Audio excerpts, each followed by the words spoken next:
Αυτό είναι, το βάλουμε και τίτλο, ο συντονισμός των Αγίων με την πανταχού παρουσία του Θεού. Αυτό μόνο στην αληθινή ορθόδοξη πίστη συμβαίνει. Κανείς άλλος δεν μπορεί προκαταβολικά, εκ των προτέρων, αυτά τα πράγματα. Η προφητεία είναι το πρώτο θαύμα. Η προφητεία είναι το πρώτο θαύμα της Ορθοδοξίας, της Ορθόδοξης πίστης. Γι' αυτό οι Εβραίοι που ήταν Ορθόδοξοι είχαν τους προφήτες.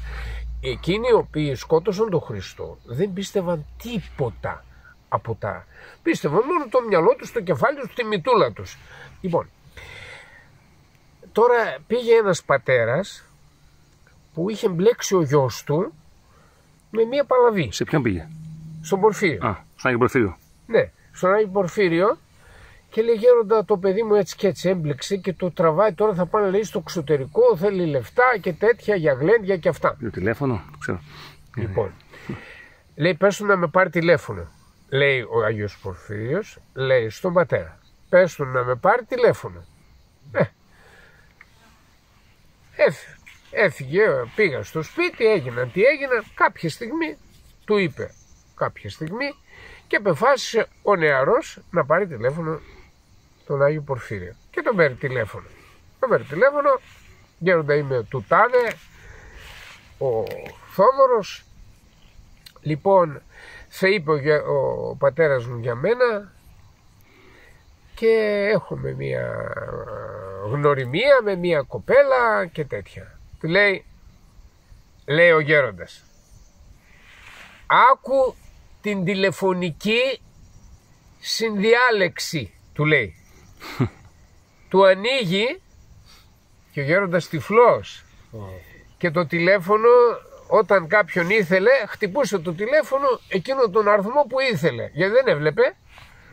Του λέει: άκου, του λέει, τη συνδιάλεξη. Ενώ μιλούσε ο γιος τον Άγιο Πορφύριο, του λέει: άκου τώρα, τον άνοιξε γραμμή, λες και είναι το κέντρο του ΟΤΕ, πληροφορίες παρακαλώ. Του ανοίγει τη γραμμή που μιλάει η κοπέλα του με έναν άλλον. Αυτός γνωρίζει την κοπέλα του και μιλάει και με κοροϊδεύει. Έχασε πάσα ιδέα για την κοπέλα του, οπότε τα σταμάτησε όλα και τα ταξίδια στο εξωτερικό και λοιπά και λοιπά. Ανακάλυψε ότι είναι, πώς λέγονται αυτές από εδώ που εκεί που γυρίζουν, πότε από το ένα και πότε από το άλλο πλευρό. Λοιπόν, αλλά μπήκε αμέσως. Καλά ρε παιδί μου, πως το ΟΤΕ να είσαι, θα έχει μια καθυστέρηση γραμμή, πως την ίδια στιγμή. Άκου, του λέει τι γίνεται, άκου. Και αυτός ακούει συνδιαλλαγή, συνομιλία στο τηλέφωνο της κοπέλας του.